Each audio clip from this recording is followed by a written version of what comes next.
Doom shot, motherfucker.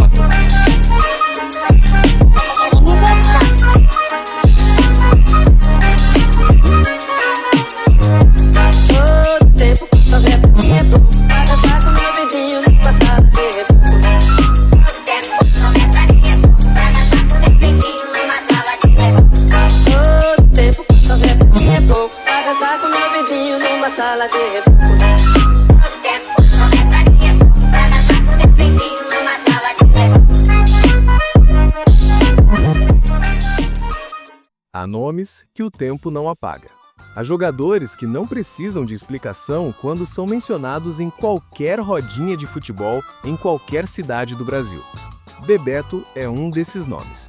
Não apenas pelo que fez com a bola nos pés, mas pela forma como fez. Com elegância, com precisão, com a serenidade de quem sabia exatamente onde estava e o que o futebol esperava dele.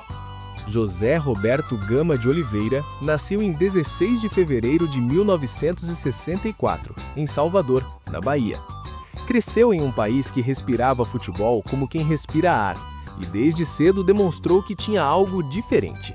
Não era apenas velocidade, não era apenas técnica, era uma inteligência rara, uma capacidade de ler o jogo antes que ele acontecesse, de estar no lugar certo no momento exato.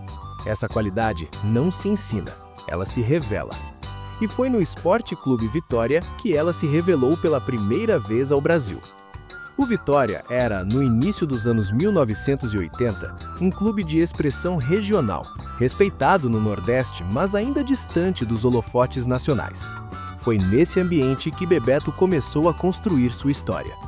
Segundo registros da imprensa baiana da época, o jovem atacante chamava a atenção não apenas pela eficiência nos gols, mas pelo comportamento em campo, sereno, organizado, raramente desperdiçando movimentos.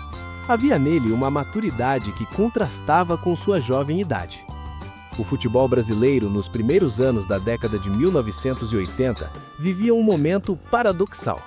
A seleção, sob o comando técnico de Tele Santana, encantava o mundo com um estilo ofensivo e coletivo que seria eternizado na Copa de 1982, na Espanha. Aquela geração, com Zico, Sócrates, Falcão e Júnior, ficou conhecida como uma das mais belas que o Brasil já produziu, ainda que tenha sido eliminada pela Itália sem conquistar o título. No cenário interno, os clubes grandes do eixo Rio-São Paulo dominavam as narrativas, e chegar a esse universo significava dar um salto enorme. Bebeto deu esse salto em 1983, quando foi contratado pelo Flamengo.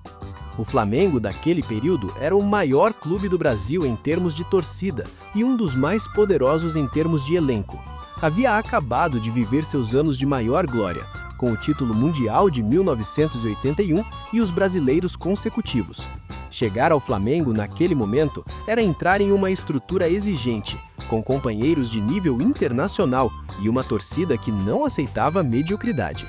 Bebeto não se intimidou, pelo contrário, foi nesse ambiente que ele floresceu de maneira definitiva. Ao longo de sua passagem pelo rubro-negro carioca, tornou-se um dos atacantes mais consistentes do futebol brasileiro, acumulando títulos estaduais e nacionais e consolidando uma reputação que ia além dos números.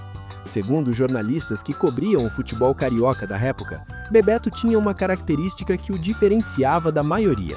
Ele raramente desperdiçava chances claras de gol. Sua frieza diante do goleiro era descrita como algo quase desconcertante para os adversários. No Campeonato Brasileiro, ele foi artilheiro e protagonista em diversas campanhas. No Carioca, sagrou-se campeão múltiplas vezes, e em cada torneio, em cada partida importante, o mesmo padrão se repetia. Bebeto entregava quando era necessário. Mas foi na seleção brasileira que sua trajetória alcançou uma dimensão maior. Bebeto estreou pela seleção principal ainda na primeira metade dos anos 1980 e, ao longo da segunda metade da década, foi progressivamente se firmando como titular. O Brasil daquele período vivia uma transição geracional. A gloriosa equipe de 1982 havia se dispersado e o técnico Sebastião Lazzaroni tentava construir uma nova identidade para o time, mais pragmática e defensivamente organizada. Na Copa do Mundo de 1990, na Itália, Bebeto esteve presente. O Brasil daquela edição, no entanto, não convenceu. A eliminação nas oitavas de final para a Argentina, com gol de Canidia, deixou uma ferida profunda na torcida brasileira. Bebeto participou daquela campanha, mas o time como um todo não encontrou o ritmo e a fluidez que o futebol brasileiro sempre prezou. Segundo análises da imprensa esportiva da época, aquela Copa representou um momento de reflexão para o futebol brasileiro. O modelo mais retrancado adotado por Lazzaroni foi amplamente criticado, e havia uma percepção generalizada de que o Brasil precisava resgatar sua identidade ofensiva. Foi nesse contexto que a parceria mais famosa da história do futebol brasileiro ganhou forma: Bebeto e Romário. Dois atacantes de estilos complementares, personalidades distintas, mas com uma sintonia em campo que beirava o inexplicável. Romário era a explosão, genialidade instintiva, o improviso elevado à máxima potência. Bebeto era o contraponto perfeito, o movimento inteligente, a corrida precisa, o gol construído com método. Juntos, formaram um duo que poucos adversários conseguiam neutralizar. Segundo relatos de jogadores e treinadores que os enfrentaram naquele período, prever o que os dois fariam em conjunto era praticamente impossível, porque cada um potencializava o inexplicável do outro. No Campeonato Espanhol, Bebeto se transformou em um jogador ainda mais completo. Após deixar o Flamengo, ele seguiu para o Decursi Corunha, onde viveu uma das fases mais destacadas de sua carreira. Foi artilheiro, ganhou reconhecimento da imprensa espanhola e demonstrou que sua qualidade era universal, não restrita ao contexto do futebol brasileiro. A La Liga daquela época era um dos campeonatos mais competitivos do mundo, e Bebeto não apenas sobreviveu, mas brilhou. Então veio 1994. A Copa do Mundo dos Estados Unidos seria o palco em que Bebeto escreveria as páginas mais inesquecíveis de sua história. O Brasil chegou à competição com Carlos Alberto Parreira em comando e uma proposta de jogo mais equilibrada, com solidez defensiva e liberdade criativa para os atacantes. A seleção não era a mais bela que o Brasil já enviou a uma Copa, mas era eficiente, coesa e, principalmente, tinha Bebeto e Romário. A campanha foi construída com consistência.